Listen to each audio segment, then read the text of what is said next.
안녕하십니까. 교육청 미래교육 포럼 하영철입니다.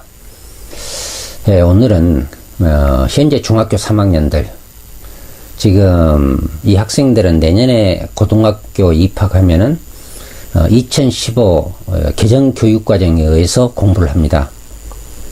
근데 시험은, 수능은 현행과 같이 본다, 지금 이렇게 돼 있죠. 지난 8월 10일 날 교육부에서 수능 개편안을 시안을 냈고, 그 내용을 보면은 4과목을 수능의 절대평가로 할 것인가, 1000과목을 절대평가로 할 것인가, 이걸 두고 이야기를 하다가 결론은 1년 유예, 그래서 내년으로 이렇게 미루었습니다. 그 결과 지금 우리 학생들은 학교에서는 개정교육과정에서 의해서 공부를 하고, 수능은 현행대로 하고, 이런 어려움에 처해 있습니다. 우리 학부모님들은 그동안 상당히 참 힘들었죠. 왜냐하면은 이 대학교 입시 방향이 정해져야, 수능이 어떻게 바뀌어질 것인가, 이것이 정해져야 그것을 근거로 해서 고등학교 이 진학을 결정할 거 아닙니까? 학교를. 그런데 지금 고등학교 입시는 이미 시작됐습니다. 지금 원서 접수를 하고 있지 않습니까? 계속해서 4월에는 영재학교, 그 다음에 8월에는 과학고등학교, 지금 9월에는 전국단위 자사고, 또 10월에는 광역단위 자사고하고 외고 등 특목고, 그리고 이제 그 하다가 나중에 이제 12월에 가면은 후기인 일반계 고등학교하고 자공고 원서 접수가 됩니다. 이미 고등학교는 이렇게 그 입시가 시작됐는데, 수능 결과가 안 나와가지고, 상당히 고민을 우리 학부모님들이 하셨습니다. 근데 이제는 결정이 됐으니까, 그렇게 믿고, 이제는 현행 시행되는 수능에 의해서, 수능 방법으로 우리 애들이 시험을 본다, 이렇게 생각하시고 그에 대비하시는 게 좋겠다, 이런 말씀 드립니다. 그리고 이제 우리 지금 중학교 3학년들이 내년에 고등학교를 가면은, 첫째가 지금은 이과하고 문과가 나뉘어서 수업을 했습니다. 근데 지금은 이과하고 문과가 통합됩니다. 그러니까 통합된 학급에서 공부를 하고, 또 수업 방법도 좀 바뀝니다. 수업 방법이 주로 학생 참여형으로 바뀐다. 그러니까 토론학습, 협동학습, 프로젝트 학습, 그 다음에 실험실기 학습, 뭐 이런 그 학습 방법으로 수업이 바뀝니다. 이제 그래야만이 2015 개정교육과정에서 요구하는, 지향하는 인재, 바로 창의융합형 인재를 길러낼 수 있다, 이제 이렇게 얘기를 하지 않습니까? 그래서 수업 방법도 바꾸고, 학생 조직도 바꾸고, 또 교과도 새로 지금 등장된 교과가 통합 과학, 통합 사회가 있습니다. 교과도 통합을 시켰죠. 그래서 창의융합형 인재를 기르기 위해서 하는 방편입니다. 그래서 이 교과도 통합을 했습니다. 그래서 우리 학생들이 이제 그 고등학교로 가면은 교과는 기본 교과, 이게 보통 교과라고 얘기합니다. 보통 교과는 영어, 수학, 그 다음에 국어, 그 다음에 한국사, 그리고 이제 그 다음에 방금 말씀드린 통합 과학, 통합 사회, 그 다음에 과학 탐구 실험이란 또 교과가 있습니다. 과학 탐구 실험, 이게 보통 교과로 나옵니다. 그리고 여기서 알아두실 것은 통합 과학하고 통합 이 사회, 이것은 내신 성적에는 반영되나 수능에는 보지 않는다, 수능은 보지 않는다, 이렇게 지금 발표하고 있습니다. 그리고 이제 이런 그 기본 교과, 보통 교과가 이수되면은 그 다음에는 이제 선택 과목이 또 나와요. 선택 과목이 있습니다. 그래서 그것은 일반 선택이 있고 진로 선택으로 이렇게 둘로 나눠집니다. 선택 과목이. 일반 선택, 진로 선택. 그 일반 선택과 진로 선택 내에 있는 교과목도 상당히 많이 있습니다. 숫자가 상당히 많이 있어요. 이건 여기서 제가 얘기할 수 없고, 우리 학부모님들께서 인터넷에 들어가셔가지고 한번 검색해 보시면 알 수 있을 겁니다. 참고로 검색해 볼 필요가 있습니다. 그리고 이제 우리 이 학생들이 이제 이런 그 교과서를 갖고 통합반에서 학생 참여형 수업을 하고 이렇게 해서 이제 수업을 하게 됩니다. 그리고 이제 수능을 봅니다. 근데 여기서 그 가장 큰 문제가 뭐냐면은 학교 수업은 이렇게 통합형으로 해요. 쉽게 말하면 통합이라고 합시다. 왜냐면 조직도 통합이고 교과도 통합이에요. 통합형 교과서를 가지고 통합형 조직 속에서 하는데 시험은 분리형입니다. 지금 현행 시험 방법대로 하기 때문에 예를 들면은 수학이 가형, 나형 아닙니까? 이 학생들은 가형, 나형으로 보게 됩니다. 가형은 이과형, 나형은 문과형이잖아요.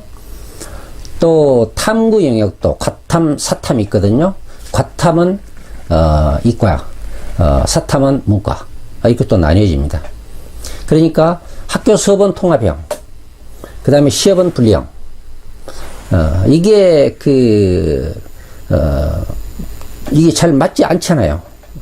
이게 서로 그래서 이게 문제입니다. 근데 이게 아마 제가 생각할 때는 교육부나 한 교육과정 평가원 이런 데서 이런 문제는 아마 슬기롭게 해결할 수 있는 그런 방안을 만들어내야 될 겁니다. 이걸 그대로 지금 한다고 하면 바로 내년에 고등학교 1학년 입학시켜 놓으면은 우리 교장 선생님들 상당히 머리 아플 겁니다. 반은 통합형으로 한다? 시험은 분리해서 본다? 이게 참 그러지 않습니까? 그래서 어떤 때는 통합형으로 하고 어떤 때는 분리해서 가르치고 또 이렇게도 될 가능성이 있어요. 이게 상당히 가변성이 있는 이런 교육과정이 운영되지 않을까 이렇게 생각해 봅니다. 그리고 우리 학부모님들이 지금 좀 걱정한 것은 걱정하기보다는 알고 싶어 하시는 것이 있을 겁니다. 뭐냐면은 내신 성적이 어떻게 바뀌어질 것인가. 내신 성적이 굉장히 중요하지 않습니까? 근데 내신 성적은 아마 지금 현재는 상대평가로 되어 있는데 아마 다음에는 이 학생들이 절대평가제로 바뀌지 않을까 이렇게 생각해 봅니다. 왜냐하면은 앞으로 또 교과학점제라는 게 있죠. 그래서 고교학점제입니다. 고교학점제가 도입되게 되면은 아마 절대평가로 하지 않으면 안 된다. 이런 논리로 주장하는 사람이 있습니다. 그래서 이 학교 내신 성적이나 또는 고교학점제 이 점수를 절대평가로 이렇게 할 가능성이 있습니다. 예, 그것도 참고해 주시고요. 그리고 또 하나 이게 우리가 알고 넘어갈 것이 EBS 교재와의 연계성입니다. 앞으로 EBS 교재를 공부해야 되느냐 안 해야 되느냐 이제 이것 가지고 또 이제 고민을 하게 되는데요. 제가 생각할 때는 EBS 교육은 축소 아니면은 폐지될 가능성이 있습니다. 이건 제 생각만이 아니고 뿐만 아니고 이미 이건 발표가 거의 된 내용입니다. 왜냐하면 2015 개정 교육과정을 취지하고 EBS 수능 강의하고 이게 맞질 않습니다. EBS 개정 교육과정에서는 참여형 교육을 하려고 해요. 수업을 참여형으로 학생 주도로. 근데 EBS는 참여형이 아니잖아요. 그것은 강사가 문제풀이하고 학생들은 그걸 외우고 이런 식으로 하기 때문에 이게 맞질 않습니다. 그래서 아마도 이건 거의 확정적이라고 저는 생각을 합니다. 그리고 또 EBS 그 강의를 수능의 10% 정도 이렇게 연계해서 시험에 출제했다는 것은 그것부터가 공교육의 정상화와 좀 거리가 멀다 저는 이렇게 과거부터 생각했습니다. 그리고 또 하나 이제 이걸 생각할 것이 학생부 기재 문제입니다. 지금 학생부의 내용이 이제 여러 가지 많은 것이 기재가 돼가지고 수시 그러면은 학생부 중심 전형이라고 얘기하잖아요. 학생부 중심 전형 그러면 이제 그게 학생부 교과 전형, 학생부 종합 전형 이걸 학생부 중심 전형이다 이렇게 얘기를 합니다. 근데 학생부 중심 전형을 이렇게 할 때 가장 중요하게 보는 것이 학적부입니다. 학교 학생 생활기록부. 그런데 생활기록부에 지금 교육부에서도 그러고 아마 앞으로 생활기록부에 선행학습 요소를 제거한다. 선행학습 요소를 가능하면 쓰지 않도록 그 평가 대상에서 제외한다. 이런 그 방향으로 학생부 기재가 바뀌어질 것이다. 참고하신 것이 좋을 것 같습니다. 그리고 지금 그 우리 학생들이 고등학교로 이제 입학을 하게 되면은 가장 그 아까 처음에도 말씀드렸습니다만은 문제가 되는 것은 딱 이렇게 딱 짚어본다고 하면은 이 개정교육과정으로 공부하고 시험은 현행대로 본다. 이게서 이제 이렇게 되면은 어떤 결과가 나오냐. 앞으로 재수를 한다고 하면은 재수 그러니까 다시 말하면 수능을 잘 보더라도 어떤 간에 대학에 떨어졌습니다. 그럼 재수해야겠죠. 근데 재수를 하게 되면은 아주 어려움에 처하게 됩니다. 아시다시피 현재 우리 중학교 3학년은 2021학년도는 현재 수능 체제로 시험을 볼 것이고 그 다음에 2022학년도에는 현재 중학교 2학년 보는 시험입니다. 22학년도에는 개정교육과정대로 시험을 볼 것이고 그러니까 재수하기가 상당히 어렵다 이렇게 생각이 됩니다. 그래서 우리 학부모님들께서는 가능하면 우리 학생들이 재수하지 않도록 진로 지도에 관심을 많이 가져주시는 게 좋겠다. 이런 부탁 말씀을 드립니다. 그리고 또 하나 이게 우리가 그 생각할 것이 수능 최저 학력 기준. 이렇게 수능 최저 학력 기준을 앞으로는 어떻게 그게 변화될 것인가. 이것도 한번 깊이 생각해 봐야 됩니다. 수능에서 그 최저 학력 기준을 지금은 현재는 적용하는 학교가 많이 줄어들고 있습니다. 그런데 앞으로 제가 생각하기는 이게 꼭 줄어들지는 않을 것이다 이런 생각을 해봅니다. 왜냐하면 지금도 이렇게 분석해 보면은 선호도가 높은 대학이라든지 또는 어느 대학 중에서도 과가 경쟁력이 강한 과가 있지 않습니까? 그런 과에서는 수능 최저 학력 기준을 적용하고 있습니다. 그럼 그렇게 하고 있어요. 그렇기 때문에 수능 최저 학력 기준은 우리가 무시해서는 안 되고 또 하나는 수능이 지금 절대평가로 바뀌고 있지 않습니까? 그러면 변별력이 없어요. 그럼 변별력이 없을 때 어떻겠습니까? 합격과 불합격 기준을 정해야 되겠는데 이제 이런 경우에는 수능 최저 학력 기준도 적용할 가능성이 있다. 그래서 수능 최저 학력 기준을 관심 있게 또 눈여겨봐야 된다는 겁니다. 지금까지 우리 중학교 3학년 학생들이 고등학교에 가서 어떤 교육을 받는다. 그리고 수능은 어떻게 볼 것이다 하는 데 대해서 얘기를 드렸습니다. 근데 마지막으로 제가 말씀드릴 것은 수능이 어떻게 변하든 대학 입시가 어떻게 변하든 교육과정이 어떻게 변하든 우리 학생들은 자기가 원하는 대학에 가기 위해서는 반드시 해야 할 세 가지 일이 있습니다. 세 가지. 이 세 가지만 잘 지키고 열심히 관심 있게 해 나가면은 자기가 원하는, 희망하는 그런 대학에 진학할 수가 있다고 저는 생각을 합니다. 그러면 뭐가 세 가지냐? 첫째가 내신 성적입니다. 이제 고등학교 1학년 들어가면요, 1학년 때부터 학교 수업 열심히 받아야 됩니다. 그리고 시험도 봐서 좋은 성적을 따내야 됩니다. 내신 성적이 앞으로 또는 현재도 그렇습니다만은 대학 입시에 가장 중요한 요인이 되고 있습니다. 예를 들어 봅시다. 지금 수시 전형 그래가지고 학생부 종합 전형이다. 이 학생부 종합 전형이 있지 않습니까? 그러면 이렇게 생각들 하시는 분이 많습니다. 시험 성적, 학교 성적은 조금 낮아도 다양한 체험학습, 즉 다양한 이 스펙을 쌓으면 된다. 그러면 뭐 자기가 원하는 대학도 갈 수 있다. 이렇게 이해하신 분이 가끔 있습니다. 그것도 틀린 일은 아닙니다. 이야기는 아닙니다. 그러나 학생부 종합전형이라고 해서 내신 성적이 전혀 관계가 없는 건 아닙니다.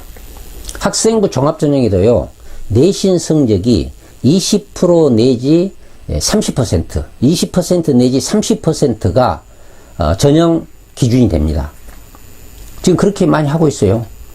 좀 더 이렇게 40%도 하는 학교도 있고 또는 10%도 하는 학교도 있습니다만은 평균적으로 20, 30%다 이렇게 얘기할 수 있습니다. 그리고 이제 그것은 이제 학교에 따라서 과에 따라서 다르죠. 그리고 또 이 내신 성적이라는 것은 어느 때 중요하느냐? 학생부 종합전형, 학생부 교과전형. 그러니까 수시전형이 학생부 종합전형하고 학생부 교과전형이 있는데, 학생부 교과전형은 내신 성적 가지고 합격과 불합격을 결정합니다. 내신 성적이 절대적인 이러한 입시 전형 자료가 되죠. 그래서 내신 성적은 학교 1학년 들어간과 동시에 철저히 관리를 잘해야 됩니다. 이건 꼭 부탁 말씀드리고요. 두 번째는 이건 그 학생부 종합전형하고 관계가 됩니다만은 비교과 활동에 관심을 가져주는 게 좋습니다. 비교과 활동. 그래서 조금 전에 말씀드린 바와 같이 각종 체험 활동, 각종 스펙을 쌓아야 된다 그 말입니다. 그래서 이제 우리 학생들이 학교 가서 교과도 잘 열심히 하지만은 교과 외 방과후 활동, 체험 활동, 예를 들면은 창의적 체험 활동, 그다음에 동아리 활동, 뭡니까, 봉사 활동, 진로 활동, 뭐 이런 거 많이 있잖아요. 이런 활동에 참여를 적극적으로 해야 됩니다. 그렇게 했을 때 우리 학생들이 학생부 종합전형에 의해서 대학을 갈 수도 있습니다.